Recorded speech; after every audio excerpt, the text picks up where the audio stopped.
সুরধ্বনি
সহচর গণ মেলি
উপস্থিত সাধু গুরু বৈষ্ণব মণ্ডলী, আপনাদের চরণে রইল শত সহস্র কোটি দণ্ডবৎ প্রণাম।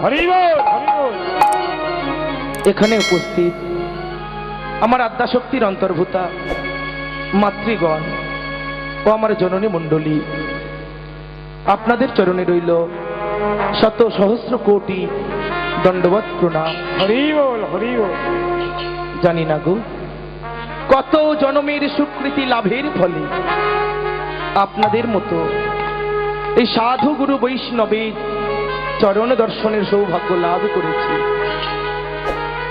হে আমার গৌর চাঁদের দাস, হে আমার নিতাই চাঁদের দাস, হে আমার শ্রীকৃষ্ণের দাসানুদাস, বর্তমান শ্রী শ্রী মহতি হরিবাসরে ওমা যে কামনা ও বাসনা লইয়া আসিয়াছি তা হইল সেই অপ্রাকৃতিক চিন্ময় জগতে মহাসম্পদ। কি গো সেই সম্পদ? শাস্ত্রে বললেন মধুরাদপি মধুর শ্রীনামামৃত ধন, হরিনাম সংকীর্তন। যে ধন পাইবার লাগি কত যুগ যুগ তথা হাজার হাজার বৎসরে কেটে গেল, আমার কেউ সংগ্রহ করতে পারলেন না। তাহলে সংগ্রহ করলেন কি? সংগ্রহ করলেন আমার গৌর চাঁদ। তিনি কিনা দাদা নিতাই চাঁদেরই দ্বারায় ইহজগতে প্রদান করলেন এই হরি নামের ডালি। সেই নিত্যানন্দ প্রদত্ত হরি নামের বাসনা ওগোমা কেবল আকাশ কুসুম কল্পনা মাত্র। আমি জ্ঞানহীন, ভক্তিহীন, কৃষ্ণ প্রেম মাধুর্যহীন অজ্ঞান বালক, না আমি তত্ত্ব লীলা তত্ত্ব শিশু কেবল মাত্র। আমি যে জায়গাতে দাঁড়িয়েছি মা, এটি হলো সুখদেব গোস্বামীর আসন, আর আপনারা যেখানে বসে কীর্তন শ্রবণ করছেন এটি হলো রাজা পরীক্ষিতের আসন। ওগো মা, আমি তো সেই সুখদেব নই, তাহলে কি সুখ দেবই আপনাদের? এই কীর্তন গান পরিবেশন করতে গিয়ে যদি কোনো ভুল ত্রুটি অন্যায় হয়ে থাকে আপনাদের নিজ গৃহের সন্তান মনে করে আপনাদের চরণে স্থান দেবে। হরি বল, হরি বল। তাই শাস্ত্রে কি বললেন?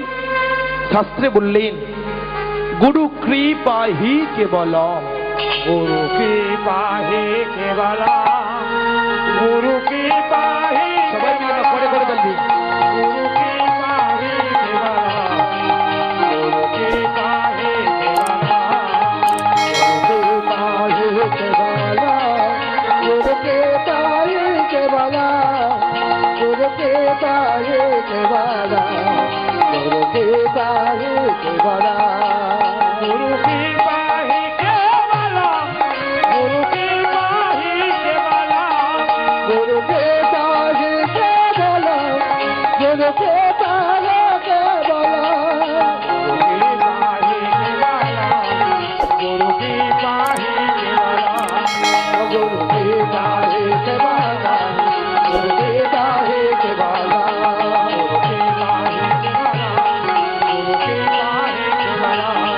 গুরু কৃপা হি কেবল, জয় গৌর হরি হরি হরি বল।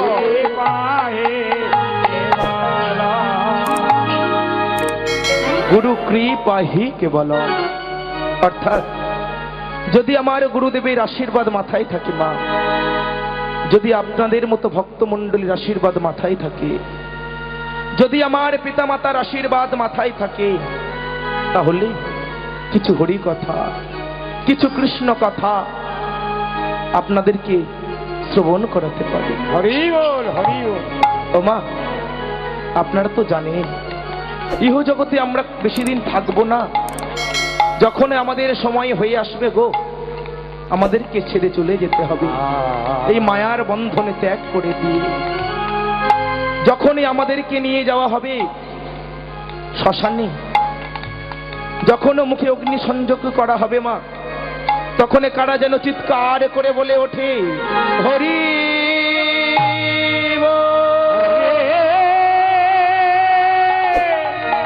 হরি হরি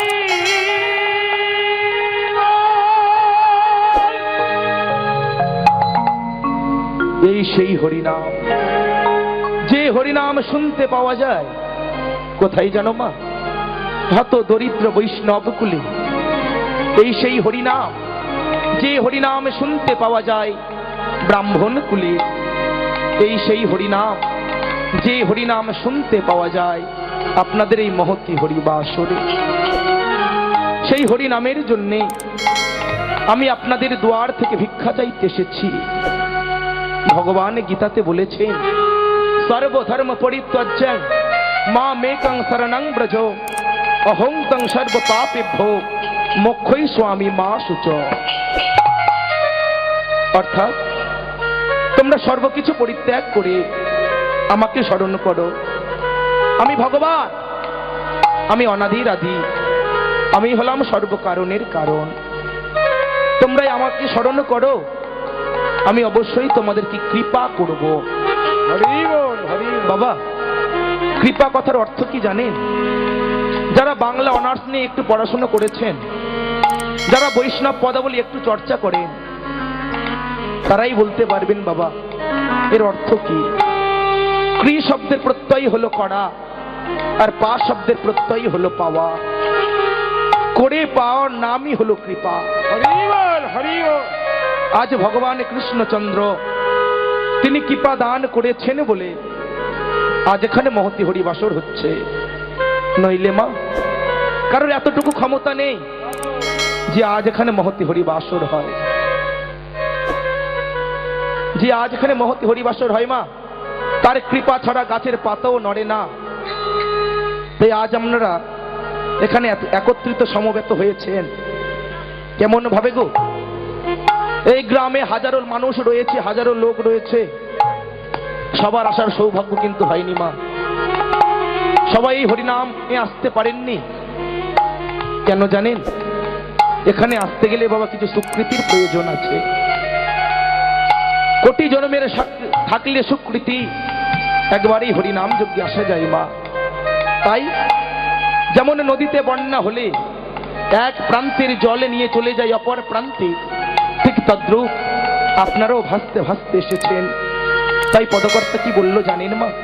তাই পদকর্তা বললেন কি, প্রেমানন্দে মেতে হরি বলো, হরি নামের বন্যা যে এলো। প্রেমানন্দ হরি বলো, হরি বলো, হরি নামে বন্যা যে এলো। প্রেমানন্দে মেতে হরি বলো, হরি নামে বন্যা যে এলো। প্রেমানন্দে মেতে হরি বলো, হরি নামের বন্যা যে এলো। প্রেমানন্দে মেতে হরি বলো, হরি নামে বন্যা যে এলো। কেমন বন্যা দেখি নাই যে সুরাতে লুটায়, ডুবলো দেশের নর নারী জাতির বিচার নাই। এমন বন্যা দেখি নাই সে শুনতে লোকায়, ডুবলো দেশের নর নারী জাতির বিচার নাই। এমন বন্যা দেখি নাই যে সুগিনাতে লুটায়, ডুবলো দেশের নর নারী জাতির বিচার নাই। এমন বন্যা দেখি নাই যে শুনতে লুকায়, ডুবলো দেশের নর নারী জাতির বিচার নাই। আনন্দে মেতে হরি বলো, হরি নামে বন্যা যে এলো। আনন্দে মেতে হরি বলো, হরি নামে বন্যা যে এলো। আনন্দে মেতে হরি বলো, হরি নামে বন্যা যে এলো। সেই হরি নামের বন্যাতে ভাসতে ভাসতে আপনারা প্রত্যেকে এসেছেন। তাই গীতাতে বললেন কি, অনর্পিত চরিং চিরাত করুণা ভয় অবতীর্ণ কলৌ সমর্পিয়তু উন্নত উজ্জ্বল রস ভক্তি শ্রিয়াম সদা পুরট সুন্দর দ্রুতি কদম্ব সন্নিপিত হৃদয় স্কন্দরে ফুরুটি শ্রী শ্রুচিনন্দন। হরি বল, হরি বল। অর্থাৎ যাহা ক্ষণকালে বর্ণিত হলো না, সত্যযুগ চলে গেল, ত্রেতা যুগ চলে গেল, দাপর যুগই চলে গেল, তাহলে মা বর্ণিত হলো কবে? বর্ণিত হলো এই কলি যুগে। কি বর্ণিত হলো? যে নামে ছিল অতীব গোপনে গোলকে, আজ সেই নাম এলো গোলকে। অর্থাৎ সেই নাম আসলো আমাদের এই ভূগোলকে। আমরা এই হরিনামকে আশ্রয় করে জানতে পারলাম, চিনতে পারলাম, বুঝতে পারলাম, এবং কি আমরা উপলব্ধি পর্যন্ত করতে পারলাম। কি উপলব্ধি করলাম? যদি ঠিক ঠিক আমরা হরিনামকে আস্বাদন করতে পারি, ঠিক ঠিক যদি ভগবানকে ডাকতে পারি, আমরা অমরত্ব পর্যন্ত লাভ করতে পারি। কথাটা কিন্তু মা সস্তায় উড়িয়ে দেবেন না। যদি আমরা হরিনামকে আশ্রয় করতে পারি, আমরা অমরত্ব লাভ করতে পারি। এটি কোথা থেকে এলো? এই হরিনামকে আশ্রয় করে অমরত্ব লাভ করেছিলেন কারা? হাজারো প্রমাণ রয়েছে মা। আপনারা সবাই নাম শুনেছেন প্রহ্লাদ। হিরণ্যকশিপুর ছেলে প্রহ্লাদ, মায়ের নাম ছিল কয়াধু। সে সদা সর্বদা বিষ্ণুকে ডাকে, কিন্তু পিতা সহ্য করতে পারতেন না। তাই ওই ছোট্ট প্রহ্লাদকে কি করা হয়েছিল জানেন? পাগলা হাতির তলদেশে ফেলে দেওয়া হয়েছিল। শুধু তাই নয় গো, তাকে বিষের নাড়ু পর্যন্ত সেবন করানো হয়েছিল। শুধু তাই নয়, তার বুকের মাঝে পাথর চাপিয়ে রাখা হয়েছিল। তা বলে কি প্রহ্লাদের মৃত্যু হয়েছিল? না মা না। তাই বলে প্রহ্লাদের মৃত্যু হয়নি। যখন হিরণ্যকশিপুর পাপের ঘোড়া পরিপূর্ণ হয়ে গেল, তখন ভগবান মহাবিষ্ণু হিরণ্যাক্ষ বেশ ধারণ করে আসলেন। কোথায়? হিরণ্যকশিপুরের কাছে। হত্যা করে নিয়ে চলে গেলেন প্রহ্লাদকে বৈকুণ্ঠ ধামে। প্রহ্লাদ হরিনাম করে ভগবানকে লাভ করলো মা। শুধু তাই নয়, আর একটু পরে গগনের দিকে তাকিয়ে দেখবেন, ধ্রুব তারা হয়ে এখনো জল জল করে জ্বলছে এক ভক্ত। সে এমন কর্ম করেছিল, সেও ভগবানকে লাভ করলো। শুধু তাই নয় মা, আপনারা সবাই শুনেছেন ভক্ত প্রহ্লাদের নাম। ভক্ত প্রহ্লাদ আপনারা সবাই শুনেছেন অনেক ভক্তেরই নাম, যেমন কুশধ্বজ। রাজা যজাতির অগ্নিকুণ্ডে আহুতি দেওয়া হবে বলে যখন অষ্টমে বর্ষের অষ্টম গর্ভের সন্তানকে আনা হলো, সর্বঙ্গে যখন ঘি মর্দন করা হলো, ঘি মর্দন করে যখন নিক্ষেপে করা হয়েছে যজ্ঞ কুণ্ডের মধ্যে, বৈকুণ্ঠের আসন টলে উঠল। কেমন করে জানেন? তাই পদকর্তা বললেন, টলমল টলিছে বৈকুণ্ঠের আসন খানি। আরে টলমল টলিছে বৈকুণ্ঠের আসন খানি। টলমল টলিছে বৈকুণ্ঠের আসন খানি। টলমল টলিছে বৈকুণ্ঠের আসন খানি। আরে টলমল টলিছে বৈকুণ্ঠের আসন খানি। লক্ষ্মী নারায়ণের রহে ভাবিতে এখনি। আরে লক্ষ্মী নারায়ণের দোহে ভাবিতে এখন। লক্ষ্মী নারায়ণের দোহে ভাবিতে এখন। ভাবিতে লাগিল, আজ ভাবিতে লাগি। আজ ভাবিতে লাগিল, আজ ভাবিতে লাগি। লক্ষ্মী নারায়ণে দোহে ভাবিতে লাগিল। আরে লক্ষ্মী নারায়ণের দোহে ভাবিতে লাগিল। কি হলো মা? হয়তো আপনাদের একটু অসুবিধা হচ্ছে মা। পরস্পর প্রোগ্রাম করে আসছি তো, কণ্ঠের অবস্থা খুব একটা ভালো নেই গো। হ্যাঁ, আচ্ছা ঠিক আছে, একটু আসতে। পরস্পর প্রোগ্রাম করে আসছি, তাই একটু হয়তো অসুবিধা হচ্ছে মা। নিজ ঘরের সন্তান মনে করে চরণ স্থান দেবে। যখন বৈকুণ্ঠের আসনে টলে উঠল, লক্ষ্মী নারায়ণ দুজনাই বসে চিন্তা করছেন, হাইরি দেখো দেখো কত সুন্দর একটি ছোট্ট বালক কেমন করি অগ্নিকুণ্ডের মধ্যে দাউ দাউ করে জ্বলছে। লক্ষ্মী দেবী বলছে, স্বামী ও স্বামী দেখো তোমার এক পরম ভক্ত কেমন করে জ্বলছে, তুমি যাবে না? না লক্ষ্মী না, আমি যাব না। কেন জানো? আমি যদি যাই তাহলে রাজা যজাতির অগ্নিকুণ্ড যে সফল হবে না, যজ্ঞ যে সফল হবে না, আমি যাব না। শোনো স্বামী, তুমি যদি না যাও আমি নিজেই যাব, নিজেই গিয়ে ওই অষ্টম বর্ষের অষ্টম গর্ভের সন্তানকে নিয়ে আসব। ছুটে চলে গেলে বৈকুণ্ঠ ধাম হতে নেমে এলেন মর্তের মাটিতে। যখনই মর্তের মাটিতে নেমে এসে ওই কুশধ্বজকে জায়গা দিলেন নিজের বক্ষ মাঝে। ওগো মা, যদি আমরা এমন করে ঠিক ঠিক হরি নাম করতে পারি, ভগবান এখান থেকে তুলে নিয়ে স্থান দেবেন নিজের বুকের মাঝে। হরি বল, হরি কিন্তু বল। আমরা পারি না। কেন জানো? এই মায়াময় কলির জীবে দেহের মধ্যে আছে কাম, ক্রোধ, লোভ, মোহ, মদ, মাৎসর্য। ছটি পশু আমাদেরকে ক্ষণে ক্ষণে দংশন করছে। সেই দংশনের অতীব জ্বালা সহ্য করতে পারছি না এই মায়াময় সংসারে। মা, তাই আজ আপনাদের এত সুন্দর একটি রসকীর্তন মহতি হরিবাসর, যে হরিবাসর দর্শন করে প্রত্যেকটি মানুষের একটি শিক্ষা পাওয়া উচিত। কি শিক্ষা? যে কেমন করে একটি সাংস্কৃতিকমূলক ধর্ম অনুষ্ঠানটিকে আপনারা টিকিয়ে রাখতে পেরেছেন। এখন তো সব অপসংস্কৃতির যুগ মা, যেদিকে তাকাবেন সেদিকে অপসংস্কৃতি আর অশান্তি। কিন্তু এটা আমার দৃঢ় বিশ্বাস যে কীর্তন এমন একটি বস্তু, কীর্তন এমন একটি সম্পদ, সারা গান বাসনা জগতের মধ্যে এটি হলো সর্বশ্রেষ্ঠ সঙ্গীত। হরি বল, হরি বল। শুধু আমি এই অভিজিৎ বলছি তা নয় গো মা। স্বামী বিবেকানন্দ বলেছিলেন, কোথায় জানো? আমেরিকা চিকাগো ধর্ম সম্মেলনে হল অফ ওয়াশিংটনে দাঁড়িয়ে স্বামীজি বলেছিলেন, sisters and brothers of America, অর্থাৎ আমেরিকার ভাই ও ভগিনী ভাতৃবৃন্দ। যখনই মা এমন কথা বলেছেন, 2.5 মিনিট ধরে শুধু করতালি পড়েছে। তারপরে স্বামীজি বলছেন কি, there is science Dhrupad Khayal in secret and real music in kirtan. মা ইংলিশ বললাম কেন জানেন?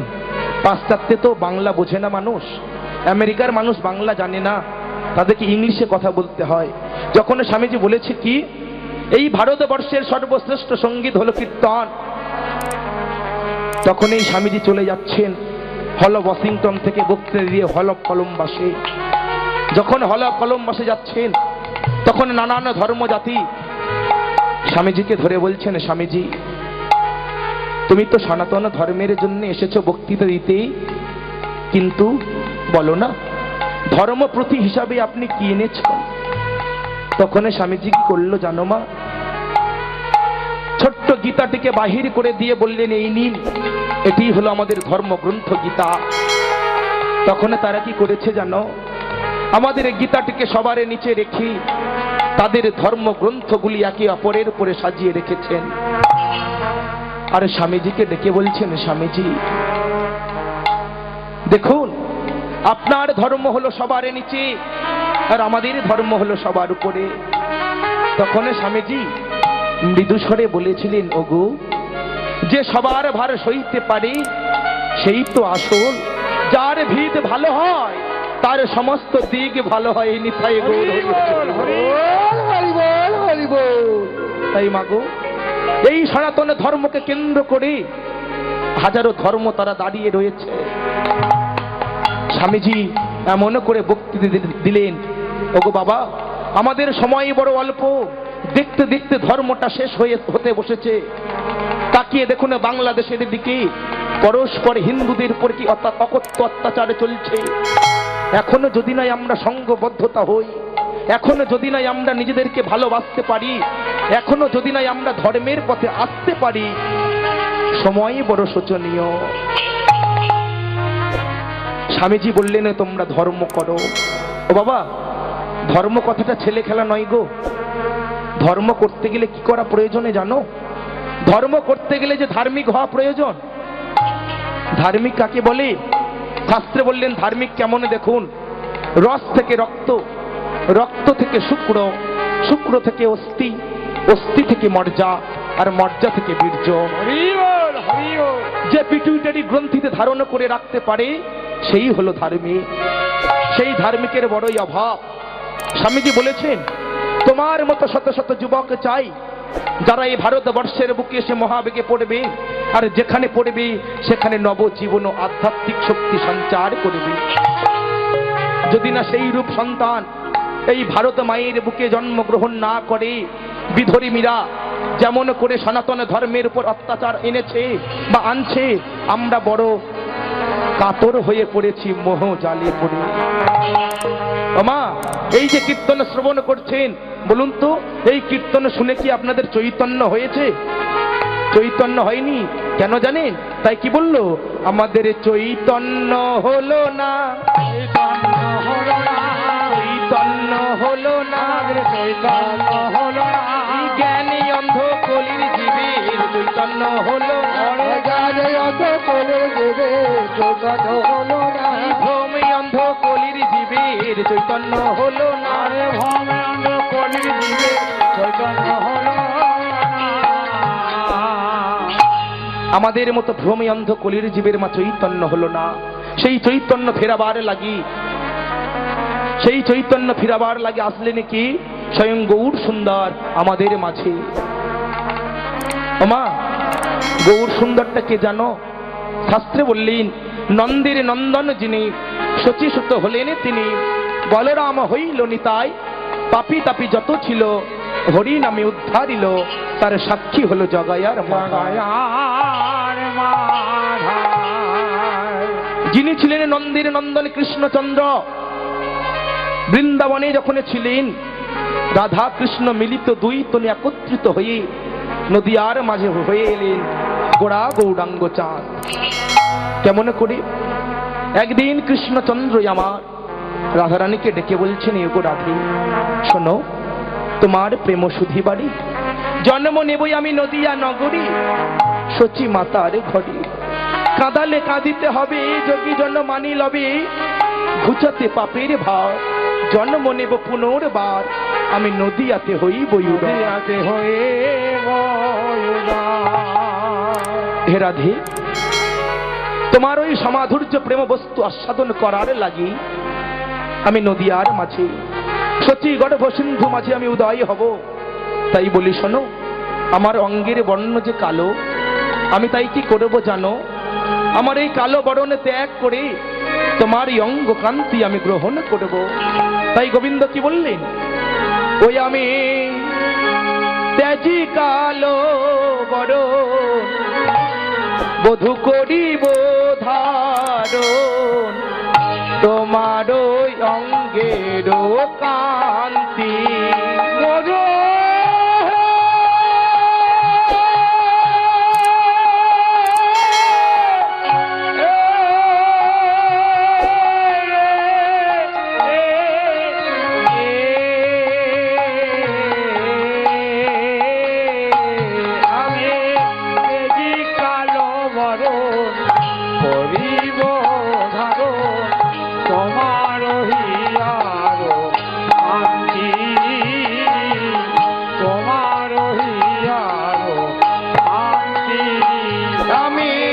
তব